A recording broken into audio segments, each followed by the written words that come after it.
Hello everyone, welcome to high maths. I am Gurleen Singh, graduate from IIT Roorkee. So आपका board examination है कल, तो उसके लिए मैं ये वेक्टर्स और 3D का एक क्विक रिवीजन लेके आया हूँ। बिकॉज हिस्टोरिकली देखा जाए तो 14 मार्क्स का जो आपका पोर्शन है वो इसमें से आता है, वेक्टर्स और 3D से।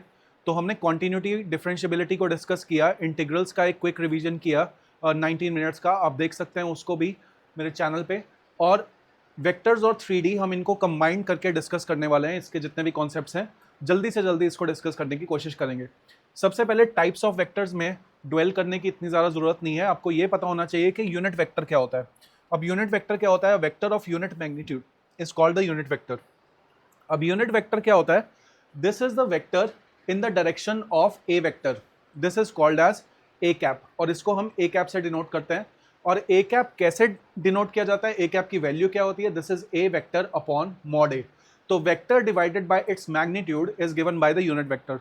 तो बेसिकली अगर आप वेक्टर को उसके मैग्नीट्यूड से डिवाइड कर दो तो आपके पास जो वेक्टर आएगा उसका मैग्नीट्यूड 1 होगा, इसीलिए उसको यूनिट वेक्टर हम बोलते हैं। तो यहाँ पे जब भी यूनिट वेक्टर लिखना है उसके ऊपर हम कैप लगा देते हैं, जैसे आई कैप, जे कैप, के कैप, ये भी यूनिट वेक्टर्स ही हैं।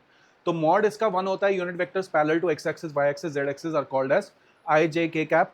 And two unit vectors may not be equal unless they have the same direction. तो ऐसा जरूरी नहीं है कि दो यूनिट वेक्टर्स अगर होंगे तो वो दोनों इक्वल होने ही होने हैं, they may have different directions as well. उसके बाद काइंड्स ऑफ वेक्टर्स में हमारे पास एक इंपॉर्टेंट टाइप है इक्वल वेक्टर्स। तो इक्वल वेक्टर्स सिर्फ तभी बोला जाएगा जब उन दोनों का मैग्नीट्यूड भी सेम है एंड उन दोनों की सेंस ऑफ डायरेक्शन भी सेम है, तभी हम बोल सकते हैं that those vectors are equal vectors. आगे बढ़ते हैं angle between two vectors. So angle between two vectors में हम कौन सा एंगल देखते हैं? हम देखते हैं या तो उनके को इनिशियल पॉइंट्स, मतलब दोनों का जो इनिशियल पॉइंट है उसको आप ज्वाइन कर दो और उन दोनों वेक्टर्स के बीच का जो एंगल है उसको नोट कर लो, या फिर वो जिस पॉइंट पे टर्मिनेट कर रहे हैं उन दोनों के बीच का एंगल डिटरमाइन कर लो। इस एंगल को बोलते हैं हम एंगल बिटवीन टू वेक्टर्स। तो ये स्मॉलर एंगल होता है between these initial points and the terminal points। और हमें ये नोट करना है that this angle always lies between 0 and 180 degrees। Smaller angle का क्या मतलब है कि अगर हम देखें इन दोनों के बीच में एक रिफ्लेक्स एंगल भी बन रहा है, पर मुझे ये वाले बड़े वाले एंगल पे फोकस नहीं करना है। I have to focus at the angle which is lying between 0 degrees and 180 degrees. तो यहाँ पे दोनों इंक्लूडेड होंगे। 0 डिग्रीज का मतलब है दोनों वेक्टर्स सेम डायरेक्शन में है, 180 डिग्रीज मतलब दोनों वेक्टर्स ऑपोजिट डायरेक्शन में है। आगे triangle law of vector addition क्या होता है? जब हमारे पास दो वेक्टर्स होते हैं which are represented by two consecutive sides of a triangle, then the third side जो होती है ट्राइंगल की, that tells you the addition of the two vectors. जैसे हमारे पास एक वेक्टर ए वेक्टर ऐसे जा रहा है, बी वेक्टर ऐसे जा रहा है, तो इन दोनों वेक्टर्स का जो रिजल्टेंट होगा A vector plus B vector C vector, that will be given by this. तो हम क्या करेंगे, अगर हमारे पास ऐसे कंटिन्यूएशन में एक वेक्टर का हेड दूसरे वेक्टर के टेल से ज्वाइंट है, तो हम फाइनली क्या करेंगे, जो रिजल्टेंट के लिए पहले वेक्टर के टेल को दूसरे वेक्टर जो दूसरे वेक्टर के हेड से ज्वाइन कर देंगे। Very confusing. तो यहाँ पे हम सिंपली ऐसे, अगर हमारे पास ट्राइंगल कंप्लीट हो रहा है तो फर्स्ट पॉइंट को लास्ट पॉइंट से कनेक्ट कर देंगे। This is easier to remember. तो हमें ये ट्राइंगल जो बनेगा उसका रिजल्टेंट ये हो जाएगा।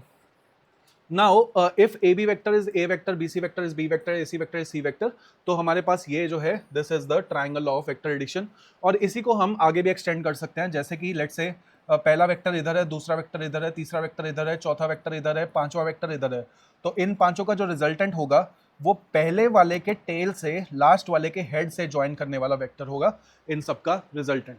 तो इस तरह से हम रिजल्टेंट वेक्टर देखते हैं ट्राइंगल लॉ, और इसको पॉलीगन लॉ में भी हम एक्सटेंड कर सकते हैं। आगे होता है parallelogram law of addition. Now this is also very important. तो पहले वाले केस में क्या हो रहा था कि पहले वेक्टर का जो हेड है वो दूसरे वेक्टर के टेल से ज्वाइन हो रहा है, बट यहाँ पे क्या होगा, दोनों वेक्टर्स के टेल क्या होता है, जहां से वो दोनों इनिशिएट कर रहे हैं, दोनों वेक्टर्स के टेल्स ज्वाइन हो रहे हैं। तो इसका जब हमें रिजल्टेंट देखना होता है तो this is given by the diagonal of the parallelogram formed by these two vectors. तो अगर मैं देखूं ये वेक्टर अगर ए वेक्टर है, अब बी वेक्टर अगर ये है, तो बी वेक्टर में इसको भी बोल सकता हूं, क्योंकि ये वेक्टर और इस वेक्टर की डायरेक्शन सेम होगी, they are moving in the same direction because this is a parallelogram, and इनकी लेंथ भी सेम होगी क्योंकि opposite sides of parallelogram are equal. तो ट्राइंगल लॉ से हम ये कंक्लूड कर सकते हैं कि ये जो है this is the resultant of these two तो एक्चुअल में ये पैरेललोग्राम लॉ होता है, ठीक है। This is useful for the vectors जिनके इनिशियल पॉइंट सेम होते हैं। आगे बढ़ते हैं, नेक्स्ट टॉपिक है हमारे पास position vector. Now what is position vector? It is basically कि हम किसी वेक्टर का पोजीशन वेक्टर चेक करना चाहते हैं, तो that position vector will be respect to zero, with respect to zero.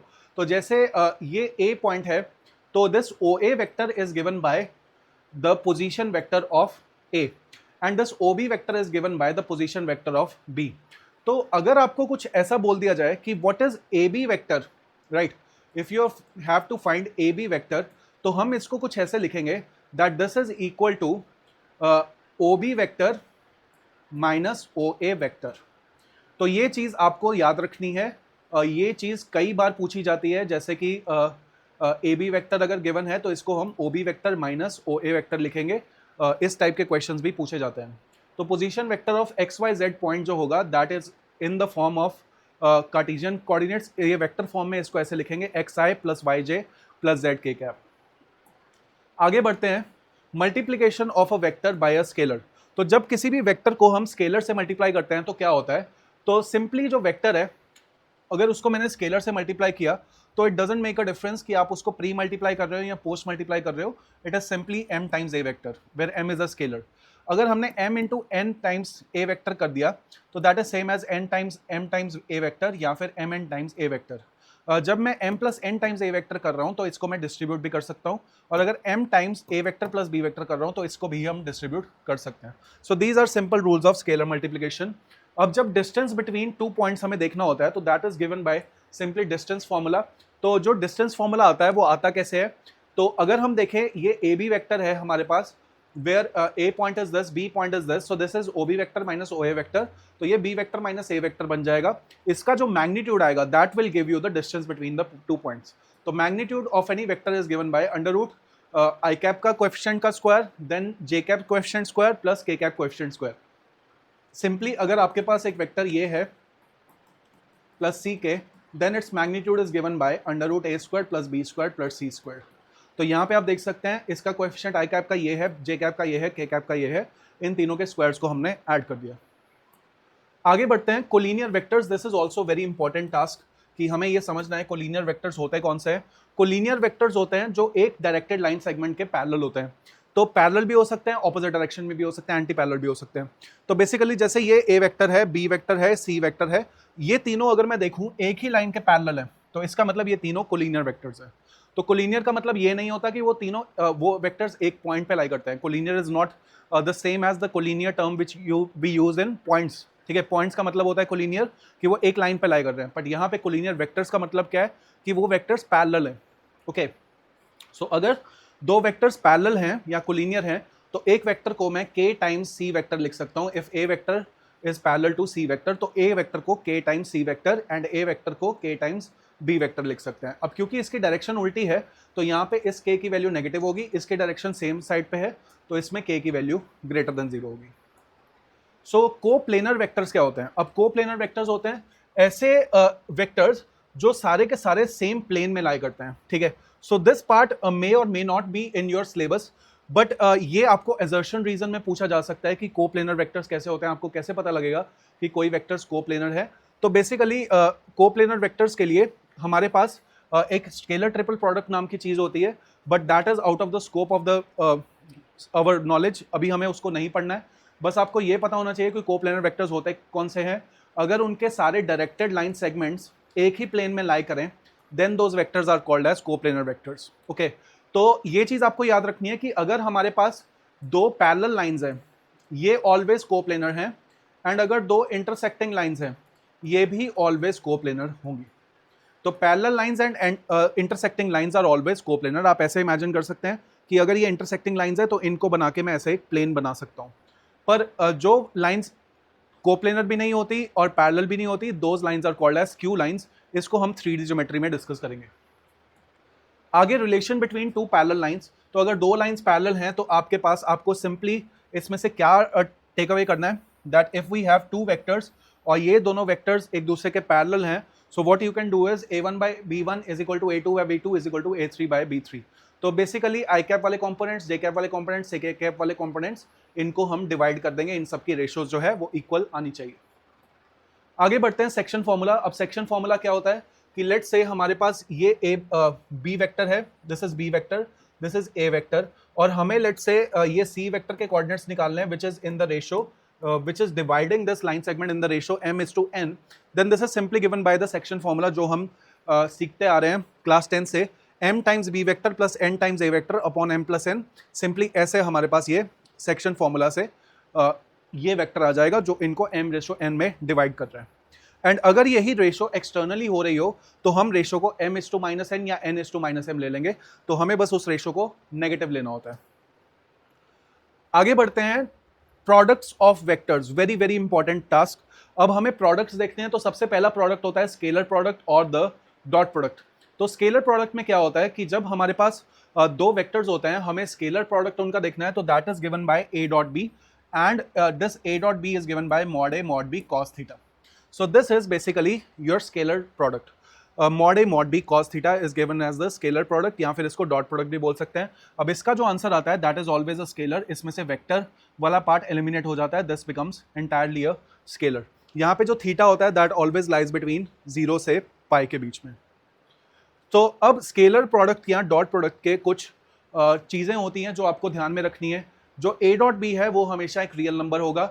a dot B की जो मैक्सिमम वैल्यू है वो हो सकती है mod a into mod b, क्योंकि this is equal to mod a mod b cos theta, तो इसका मतलब इसकी मैक्सिमम वैल्यू ये होगी।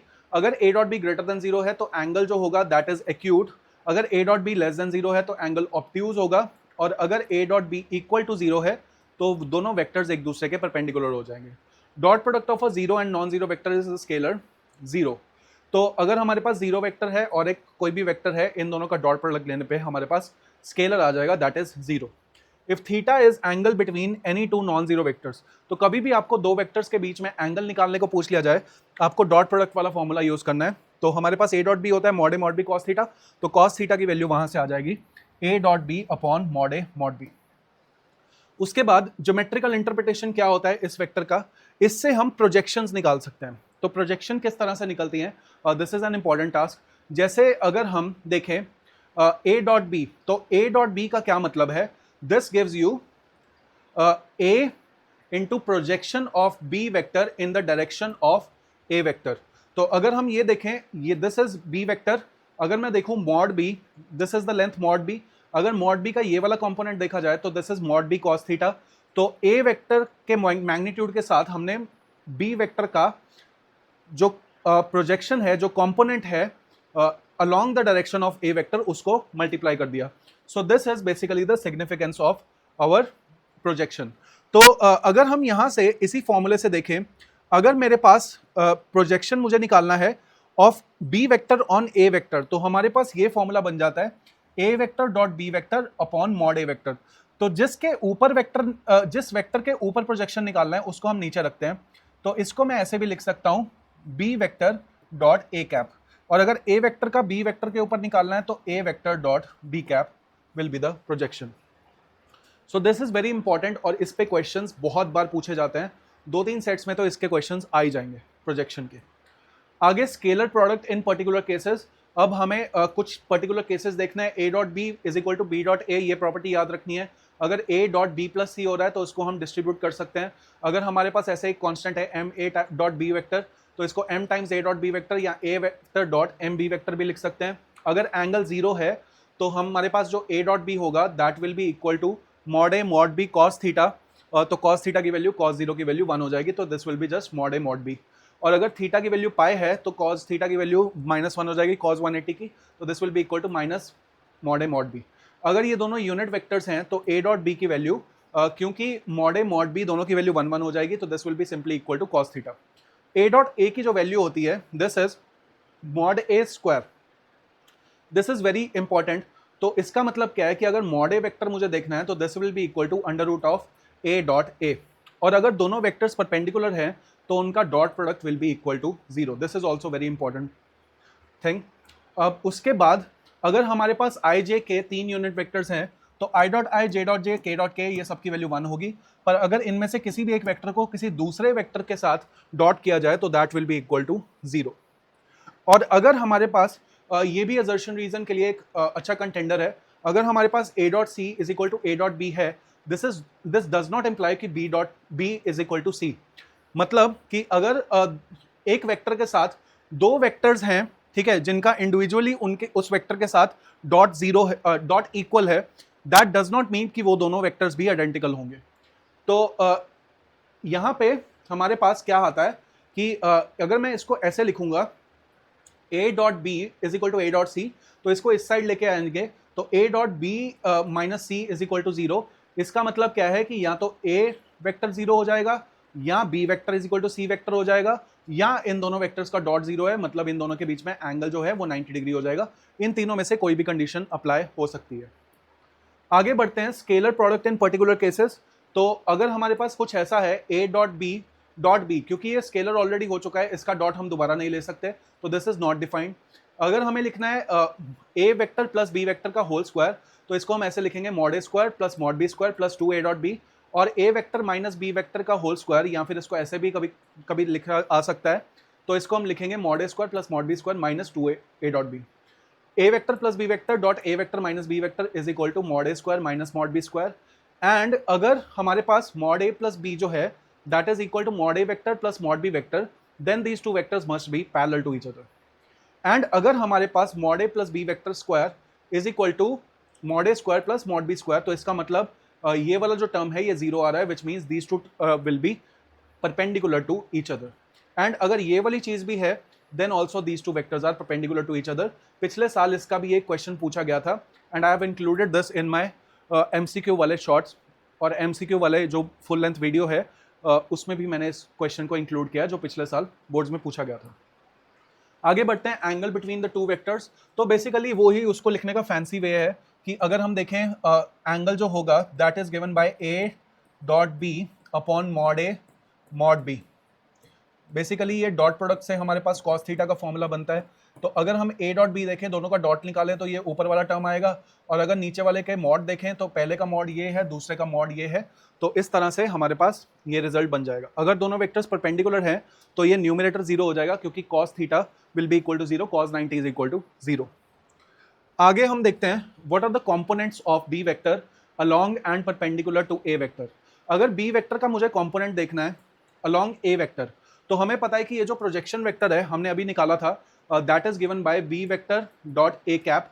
तो अगर मुझे इस डायरेक्शन में इसका कंपोनेंट ढूंढना है, तो I will just multiply this by A cap. तो I get A vector dot B vector into A dot A vector, and साथ में यहाँ पे डॉट नहीं आएगा, एक्चुअल में ऐसे ब्रैकेट आएगा, a vector upon mod a का होल स्क्वायर।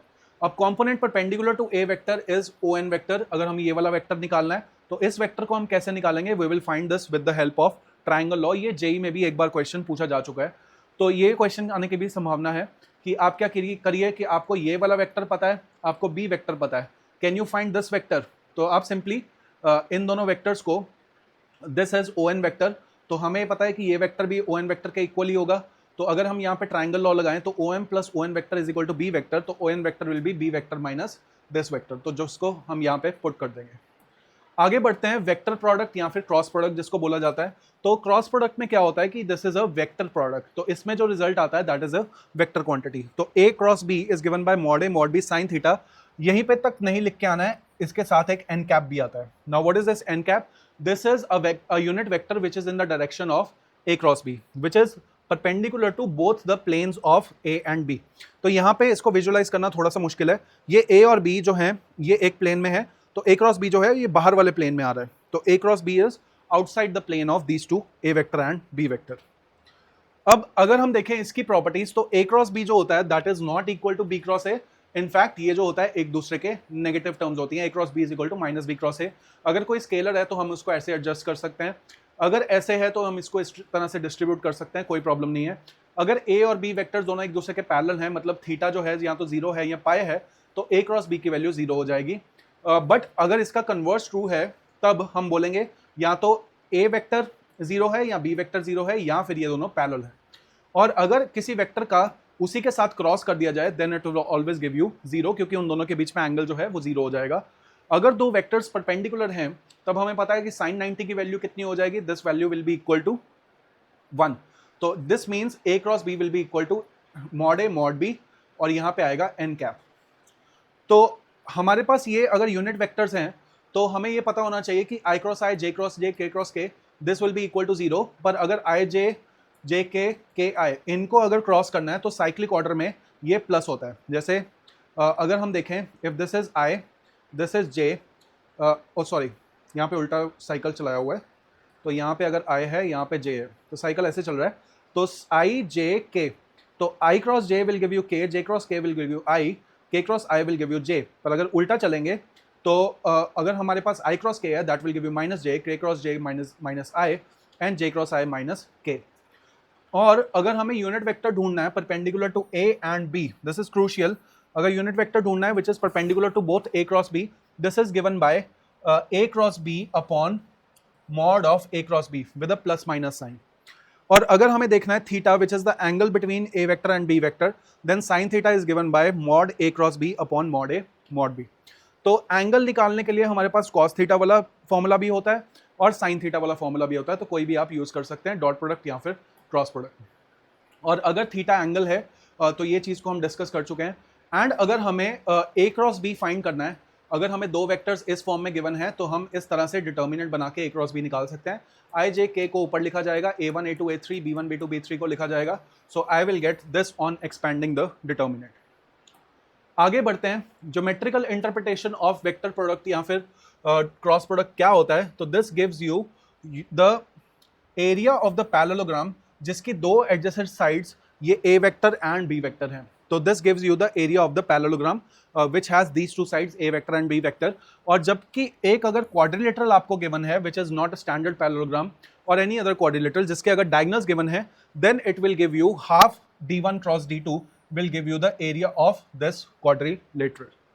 तो कुछ ये वाली दो चीजें आपको पता होनी चाहिए, ये दोनों एप्लीकेशंस आपको क्रॉस प्रोडक्ट की आनी चाहिए. सो एरिया ऑफ ट्राइंगल जैसे कि हमने देखा this is given by half of A cross B. तो हाफ अगर हम देखें इस ट्राइंगल के केस में this will be given by half AB vector cross half AC vector. तो अगर आपको तीनों के पॉइंट्स गिवन हैं तो आपको एक काम करना पड़ेगा, ये वेक्टर पहले लिखना पड़ेगा तो B माइनस A करके और AC वेक्टर लिखना पड़ेगा C माइनस A करके, तब आप उसके बाद इसको खोल सकते हैं. या फिर इस तरह से आप ये फॉर्मूला अप्लाई करके भी सॉल्व कर सकते हैं. आगे बढ़ते हैं. The distance between two points. तो अब हम मूव ऑन कर रहे हैं 3D ज्योमेट्री पे. वेक्टर्स वाला हमारा पोर्शन कवर हो चुका है. 3D ज्योमेट्री में सबसे पहले तो डिस्टेंस फॉर्मूला जो कि क्लास 11th में ही हम डिस्कस कर लेते हैं. x2 minus x1 square plus y2 minus y1 square plus z1 minus z2 square, किसी भी ऑर्डर में लिखो डजेंट मैटर. तो अब यहाँ पे पर्टिकुलरली कि अगर एक पॉइंट 0 0 0 है विच मीन्स एक पॉइंट ओरिजिन है, then the distance is given by this under root x square plus y square plus z square. फिर distance of a point from coordinate axis, ये भी इंपॉर्टेंट टॉपिक है कि अगर आपको x एक्सिस से डिस्टेंस देखना है तो आप बस इसमें से x स्किप कर दीजिए, y एक्सिस से डिस्टेंस करना है तो y स्क्वायर स्किप कर दीजिए, और z एक्सिस से डिस्टेंस देखना है तो यहां से आप z स्क्वायर को स्किप कर दीजिए. आगे बढ़ते हैं. Section formula. Now section formula भी आपको पता होना चाहिए कि अगर हमारे पास ये पॉइंट्स है x1 y1 z1 x2 y2 z2 और अगर एक पॉइंट इनको m रेशो n में डिवाइड कर रहा है, then these are the coordinates of the point which divides them in the ratio. तो ये हमने वेक्टर्स में भी डिस्कस किया था. तो m को इधर मल्टीप्लाई करते हैं, n को इधर मल्टीप्लाई करते हैं, divided by m plus n करते हैं. और अगर ये डिवीजन जो है एक्सटर्नल हो रहा हो तो हम क्या करेंगे, m रेशो माइनस n ले लेंगे. और मिड पॉइंट फॉर्मूला के लिए x1 plus x2 by 2, y1 plus y2 by 2, z1 plus z2 by 2. आगे बढ़ते हैं डायरेक्शन कोसाइंस से, जहां से हमारा मेन चैप्टर शुरू होता है. अब डायरेक्शन कोसाइंस क्या होता है कि बेसिकली जो वेक्टर है, अगर ये वेक्टर पॉजिटिव एक्सिस के साथ, positive x axis, positive y axis, positive z axis के साथ तीन एंगल्स बनाता है अल्फा बीटा गामा, इन तीन एंगल्स को हम डायरेक्शन एंगल्स बोलते हैं. और इनके जो कोसाइंस होते हैं, इनकी जो कॉज की वैल्यू होती है, उनको हम डायरेक्शन कोसाइंस बोलते हैं. And these are also given by l, m and n. तो हमारे पास एक रूल होता है that l square plus m square plus n square, इसकी वैल्यू हमेशा 1 के इक्वल होती है.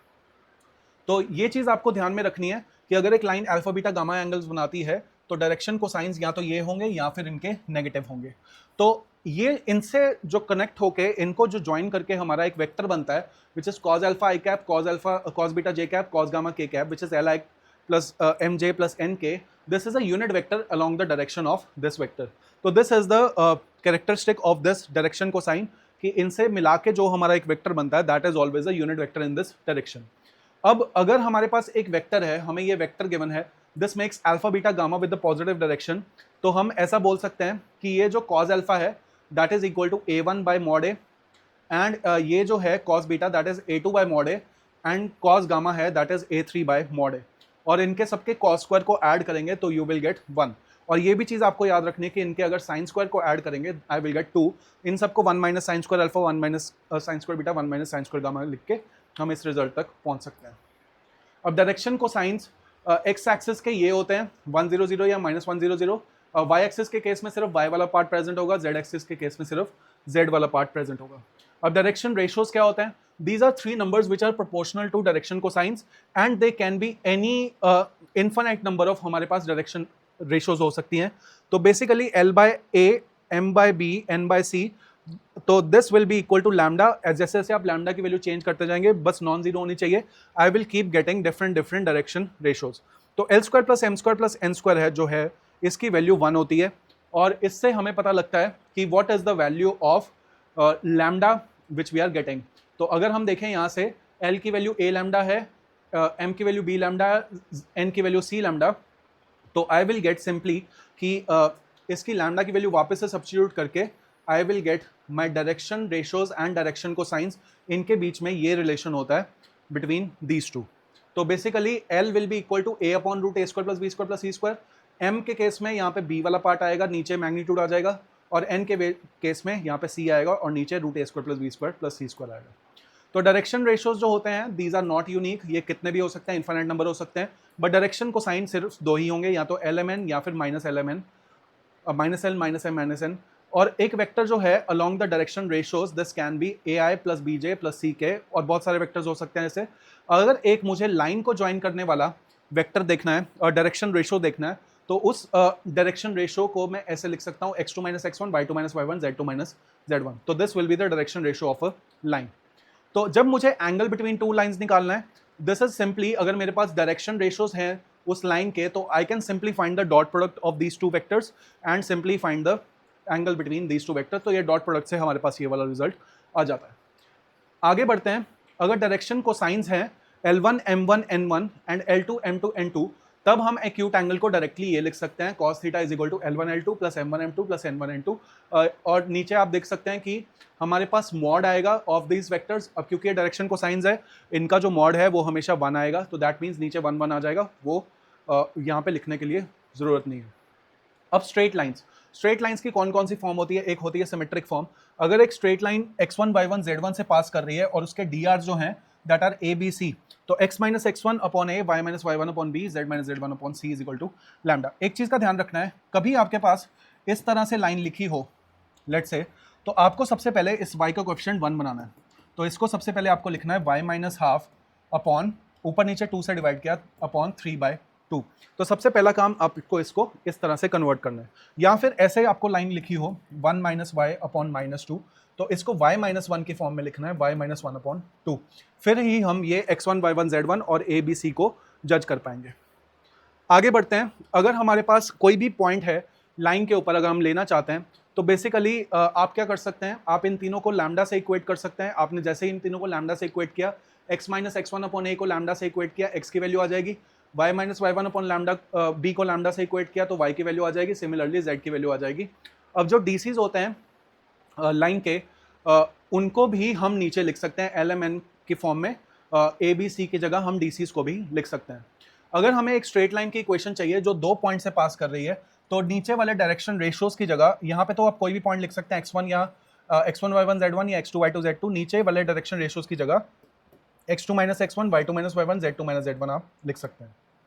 आगे इक्वेशन ऑफ x एक्सिस. तो x एक्सिस के केस में y और z इन दोनों के नीचे 0 0 आएगा.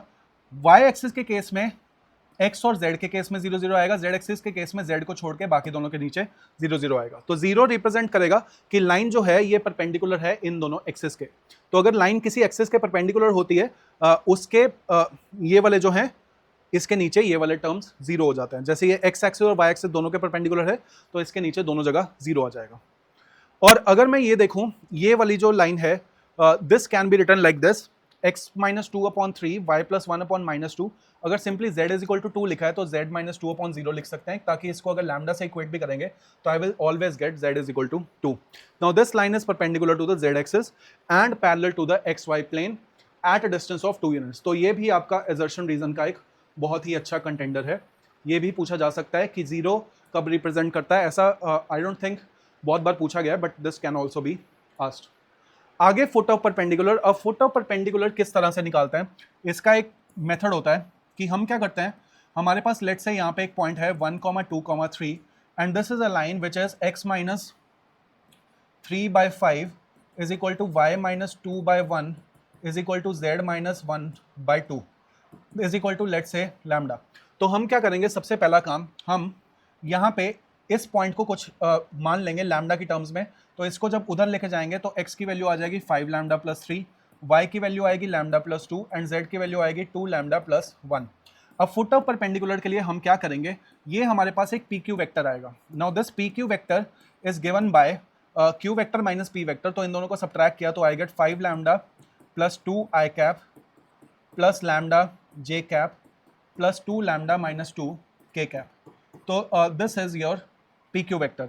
अब क्योंकि ये पी क्यू वेक्टर इसके परपेंडिकुलर है, क्योंकि मुझे फुट ऑफ परपेंडिकुलर ढूंढना है, तो इसका और ये वाले जो पॉइंट्स है, ये वाला जो डायरेक्शन रेशो है 5i प्लस जे प्लस 2k, इन दोनों का हम अगर डॉट लेंगे, इन दोनों वेक्टर्स का डॉट लेके हमारे पास हमेशा जीरो आएगा। इन दोनों का डॉट लीजिए, लैम्डा की वैल्यू आ जाएगी, इसको जीरो करके लैम्डा की वैल्यू वापस से इसमें सब्स्टिट्यूट करिए या फिर इसमें सब्स्टिट्यूट करिए, आपके पास ये सॉरी इसमें सब्स्टिट्यूट करिए तो आपके पास ये क्यू पॉइंट आ जाएगा जो कि फुट ऑफ परपेंडिकुलर होगा।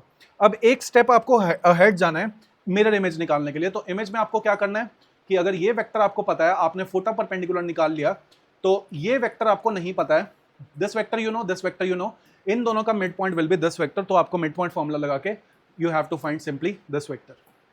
आगे परपेंडिकुलर लाइंस। तो परपेंडिकुलर लाइंस को हम डिस्कस कर ही चुके हैं। अगर हमारे पास दो लाइंस हैं, एक लाइन इधर जा रही है, एक लाइन इधर जा रही है, इसके कुछ डायरेक्शन रेशोज हैं a1 b1 c1 और इसके डायरेक्शन रेशोज हैं a2 b2 c2। तो बेसिकली इन दोनों वेक्टर्स का dot product will be equal to zero. तो आपको इन दोनों वेक्टर्स का डॉट प्रोडक्ट जीरो करना है in the case of perpendicular lines. And let's say if we have the case of parallel lines, तो पैरेलल लाइंस में क्या होगा कि जो हमारे पास एक लाइन है उसका direction ratio a1 b1 c1 है, इसके a2 b2 c2 है, तो I will get a1 by a2 is equal to b1 by b2 is equal to c1 by c2। उनकी जो रेशोज है, डायरेक्शन रेशोज की रेशो है, that will always be same. और इस केस में I will get a1 a2 plus b1 b2 plus c1 c2 is equal to zero. Then next we have skew lines. तो skew lines के बीच में distance कैसे निकालना है, सबसे पहले तो हमें समझना है कि स्क्यू लाइंस होती कैसे हैं। दो लाइंस इन अ प्लेन अगर पैरेलल नहीं है और इंटरसेक्ट भी नहीं कर रही हैं, देन हम क्या बोलेंगे कि अगर या तो वो इंटरसेक्टिंग होंगी, अगर वो इंटरसेक्टिंग नहीं है तो वो पैरेलल होंगी, ठीक है। अगर वो पैरेलल भी नहीं है, इंटरसेक्टिंग भी नहीं है, then these two lines are called as skew lines. जैसे कि लेट्स से ये लाइंस जा रही हैं, अब इनका आपस में कोई लेना देना नहीं है, ये दूर दूर तक रिलेटेड नहीं है, ना ही ये एक प्लेन में लाई करती हैं। So these lines, these type of lines are called as skew lines. तो इन स्क्यू लाइंस के बीच में हम कैसे डिस्टेंस निकालते हैं, उसका हमारे पास एक फॉर्मूला होता है। लेट्स से हमारे पास ये पहली वाली लाइन है which is r vector is equal to a vector plus lambda p vector. This is a vector equation of a line. I hope आपको ये भी लिखना आता होगा। तो basically this is the point जहाँ से ये line पास करके जा रही है and this is the direction ratio का vector. And similarly ये दूसरा point है जहाँ से line पास करके जा रही है दूसरी वाली, and ये दूसरे वाले line के direction ratios है। Then you can simply apply this formula b vector minus a vector dot p cross q upon p cross q का mod. This will give you the shortest distance between the two skew lines. तो actual में आता कैसे है, ये हम A B vector का projection देखते हैं इस परपेंडिकुलर वेक्टर के जो दोनों लाइंस के परपेंडिकुलर है। तो अगर ये शॉर्टेस्ट डिस्टेंस जीरो है, देन जो लाइंस हैं वो इंटरसेक्टिंग होंगी और इंटरसेक्टिंग के साथ साथ कोप्लेनर भी होंगी।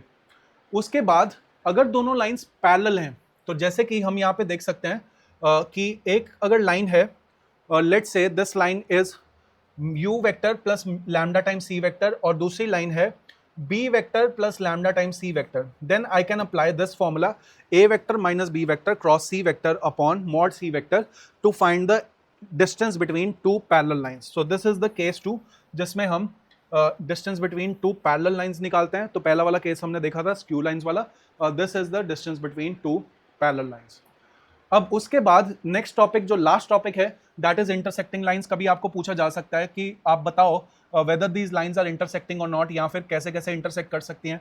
जैसे एक लाइन आपको ये दे दी is equal to z minus 3/3 is equal to let say k1, और दूसरी लाइन आपको दे दी जाए let say x minus lambda upon 5 is equal to y minus 3/6 is equal to z minus 2/5। तो अगर आपको बोला जाए कि ये दोनों लाइंस जो हैं, ये दोनों लाइंस इंटरसेक्ट कर रही हैं, तो कौन से पॉइंट पे इंटरसेक्ट करेंगी आपको कैसे पता करना है? What you will do is you will find the coordinates of x Y Z from both of them and equate them. जैसे कि एक्स कोऑर्डिनेट यहाँ से आया k1+1, इसको हम यहाँ से इस वाले एक्स कोऑर्डिनेट से इक्वेट करेंगे 5k2 प्लस लैम्डा से।